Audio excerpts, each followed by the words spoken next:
पूरा गरी छाड्नेछु। एउटा सच्चा र स्वाभिमानी देशभक्त श्रमदाता बनेर श्रमदानको महाअभियानमा सदैव जोडिनेछु।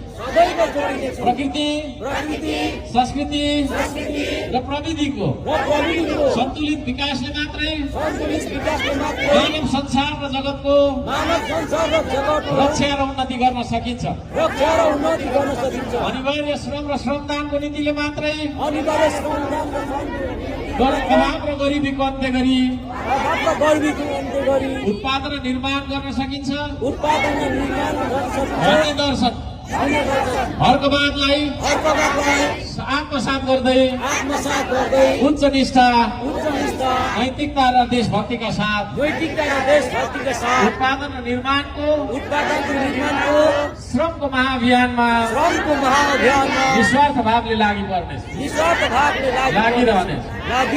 म हुँ श्रमदाता, हेर्दिन म अरूको आश, बन्दिन म जिउँदो लास, सजाउँछु श्रमले परिवेश, बनाउँछु म आफ्नो देश।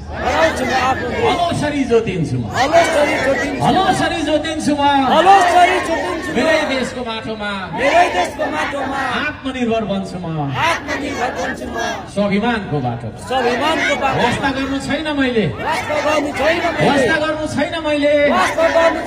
कसले मलाई के भन्छ, आशा हेर्नु छैन मैले, कसले मलाई के दिन्छ, ऐना हेर्दा जो देखिन्छ, उही हो देश बनाउने। ऐना हेर्दा जो देखिन्छ, उही हो देश बनाउने।